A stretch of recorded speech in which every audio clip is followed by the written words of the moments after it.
listen. Hey Martin, what's wrong? I've had enough of this. Every change I've suggested is knocked down. It's impossible to change anything around here. And maybe your suggestions are no good? That's nonsense. You know why it happens. Everybody knows. It's because people resist change. Resist, resist, resist, resist. You are wrong. I don't resist change, and neither does the average Joe. Everyone has pushed for major changes in his or her life. Many young people leave their homes, choose to get married, pray for children, and show me somebody who resists the change of a promotion at work. Can you really fool yourself that you don't resist change? I resist only the changes that I have a good reason to resist. The others I accept. Baloney! Try me. Okay, I'm game. Making a change is like climbing a mountain. Here's one. Climb it. Don't think so. Haha, you see? You do resist change. I don't resist change. I resist this particular change because I don't have a reason to climb the mountain. I don't see the plus in the change. Well, what's a good reason for you? A higher salary, better health, or an improved relationship. Okay, I'll take care of your excuse. There's a pot of gold waiting for you up there. Is that good enough? Now will you climb?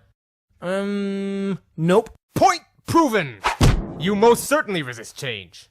Of course I resist this change, and with good reason. See for yourself. Too much effort, too much time, too high a risk.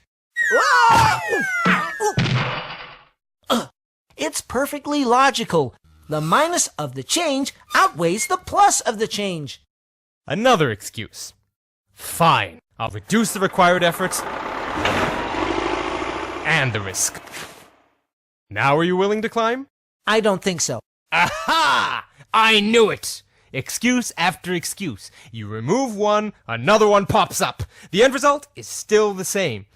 The change is definitely good for you, and yet you still resist. But it's not good for me. I don't want the change because I'm comfortable in my current situation.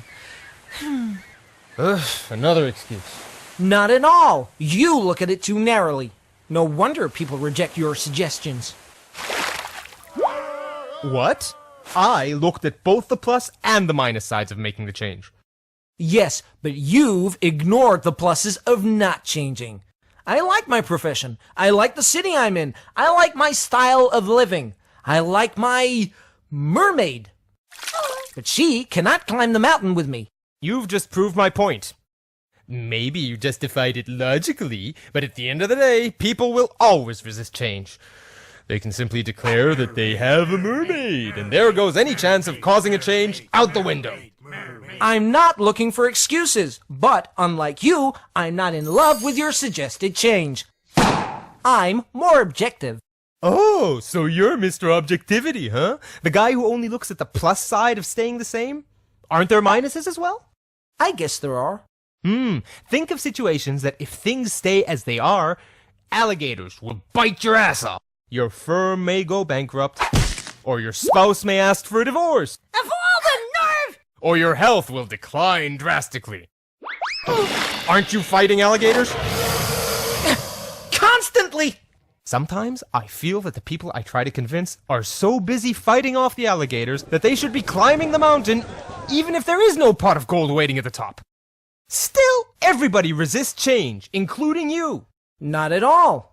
Show me how the pot is large enough for me, and the teeth of my alligator are sharp enough, and my effort and my risk to change is not as big, and that I don't have to give up on a beautiful mermaid, then I assure you I will climb the mountain. That's what I do, and it doesn't work. Really? Have you ever tried to present all four sides of your suggestion?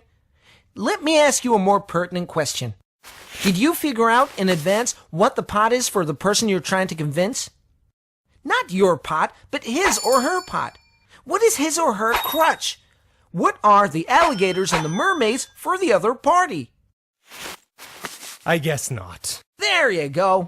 Also, when you concentrate on one aspect and the other person concentrates on another, you are bound to miscommunicate. looking at all four factors and doing it from the other party's perspective sounds like a lot of preparation. Are you sure it'll pay off? Not if you believe that people are programmed to resist change, or any change. I guess I'll never know unless I give it a try. I'll let you know how it went. But Paul, I see how it might work for convincing an individual, but it won't work when trying to introduce a full-scale organizational change, with the collaboration of so many people is needed. Yes, it will, as long as you recognize that for different individuals, each of the four elements might be vastly different. A lot more work, but who said that changing an organization is easy? Ellie Goldratt, the person who wrote The Goal, shares his experience on how to change a whole organization in his new book, Isn't It Obvious?